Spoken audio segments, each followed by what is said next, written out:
मौजे इंगळगी तालुका दक्षिण सोलापूर येथील रहिवासी वजीर नबिलाल शेख यांचे सुपुत्र सकीब वजीर शेख यांची SRPF गट क्रमांक 5 दौंड जिल्हा पुणे येथे नियुक्ती झाल्याबद्दल त्यांचा आणि त्यांचे वडील वजीर शेख यांचा विशेष सत्कार करण्यात आला।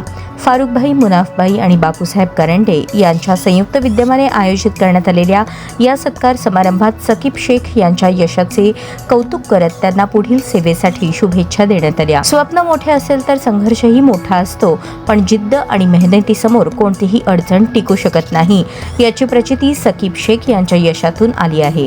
अनेक वर्षांच्या अथक परिश्रम, शिस्तबद्ध तयारी, कठोर मेहनत आणि कुटुंबाच्या भक्कम पाठिंब्याच्या जोरावर त्यांनी SRPF पोलीस दलात स्थान मिळवले आहे। यावेळी उपस्थित मान्यवरांनी साकीब यांच्या संघर्षमय प्रवासाचे कौतुक करत सांगितले, प्रत्येक यशामागे अनेक त्याग, अपयश आणि कठोर परिश्रम दडलेले असतात। विविध अडचणींवर मात करत त्यांनी आपल्या ध्येयावर लक्ष केंद्रित ठेवले आणि अखेर यशाला गवसणी घातली। सत्काराला उत्तर देताना सकीब शेख यांनी आपल्या यशाचे श्रेय आई वडील, गुरुजन, मित्रपरिवार आणि सर्व शुभेच्छुकांना दिले।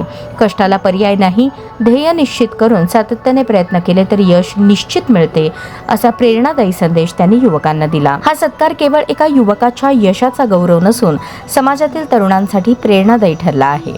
त्यांच्या यशामुळे पोलीस भरती व स्पर्धा परीक्षांची तयारी करणाऱ्या अनेक युवकांना नवी दिशा आणि प्रेरणा मिळाली आहे।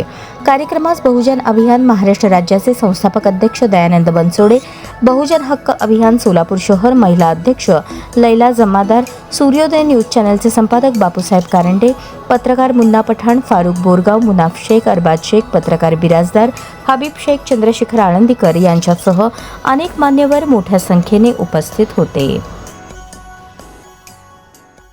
मित्र वजीर साहेब यांचा आमचा संबंध आज 1 वर्ष झाला आलेला आहे। त्या वर्ष काळामध्ये वजीर साहेबांची जी काय आम्हाला घरच्या विषयावरती माहिती थोडीफार मिळत होती, त्यांचे घरचे कायमस्वरूपी तब्येत ठीक नसायची त्यांच्या घरच्यांची, तर त्या काळामध्ये वजीर साहेबांचे जे काय हाल झालेले आहेत आणि वजीर साहेबांनी जे काय ते त्याला टक्कर देऊन त्यांनी बरेच वेळ घरच्यांना ते हॉस्पिटलला नेऊन त्यांचा विलास करण्याचा प्रयत्न केला। त्यांच्या परीने त्यांनी भरपूर काय प्रयत्न केला त्यांच्या घरच्यांसाठी, पण परिस्थितीने दगा दिला आणि त्यांच्या घरच्याचे साया त्यांच्यावर, त्यांच्या लेकरावरचा भगवंतांनी काढून घेतला होता।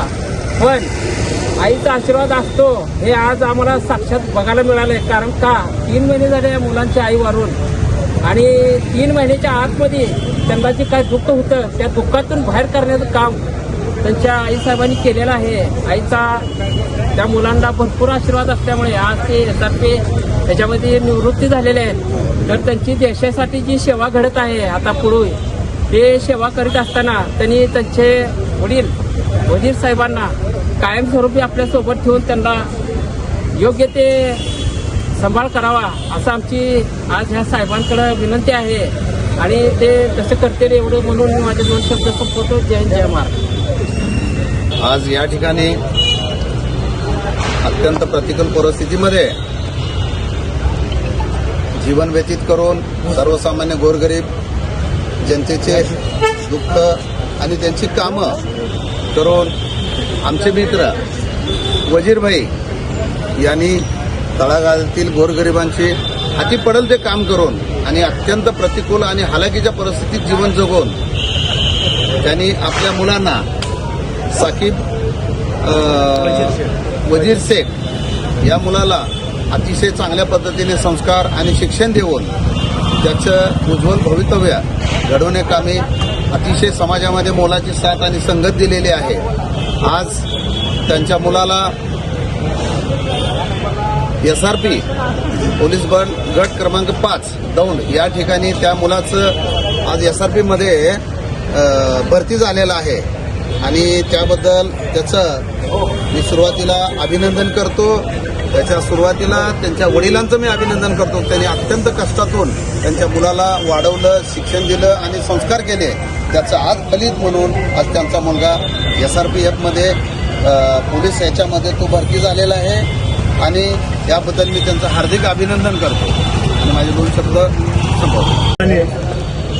प्रथमतः मी साकीब वजीर शेख याचं अभिनंदन करतो त्यांची निवड SRPFमध्ये कॉन्स्टेबल या पदासाठी झाली. दौंड येथे ते कार्यरत आहेत. त्यांचे वडील आमचे परममित्र वजीरभाई शेख यांनी ज्या प्रतिकूल परिस्थितीमध्ये आपल्या मुलाला शिक्षण देत, उच्च शिक्षण देत आज या पदापर्यंत तो मुलगा पोहोचला, तर त्याची तर मेहनत आहेच आहे. परंतु आज सांगण्याचं तात्पर्य एवढं आहे या ठिकाणी, त्यांच्या वडिलांची पण तेवढी मेहनत आहे. आणि वडिलांनी जेवढं समाजकार्य करत करत ज्या प्रतिकूल परिस्थितीमध्ये आपल्या मुलाचं शिक्षण घडवून इथपर्यंत त्याने आणलं, तर त्यामध्ये त्यांचा फार मोलाचा वाटा आहे. त्या ठिकाणी त्यांच्या वडिलाचं पण मी अभिनंदन करतो. या ठिकाणी जमलेले वजीरभाई मित्रपरिवार, दयानंद बनसोडे, आमचे झाला जमादार आपा, आमचे बापू आडगेकर साहेब, फारूक, सर्व मित्रपरिवार, मुनाभाई, या सर्वांच्या वतीने मी आज या ठिकाणी साहेबला हार्दिक अभिनंदन देतो. आणि या ठिकाणी एक शब्द बोलू इच्छितो की बाबा, वडिलांनी जेवढं कष्ट घेतलेलं तुझ्यासाठी, आई वडिलांनी जेवढं कष्ट घेतलंय त्यांच्या कष्टाला विसरू नकोस. त्यांनी जे कष्ट घेऊन तुला वाढवलंय, इथपर्यंत आणलेलं आहे, तो कुठेतरी भान ठेवून आई वडिलांची सेवा कर, हेच फार महत्वाचं आहे. आणि शेवटपर्यंत त्यांचा विश्वास तुटू देऊ नको. एवढं ह्या ठिकाणी बोलून माझे 2 शब्द संपवतो. जय हिंद, जय महाराष्ट्र.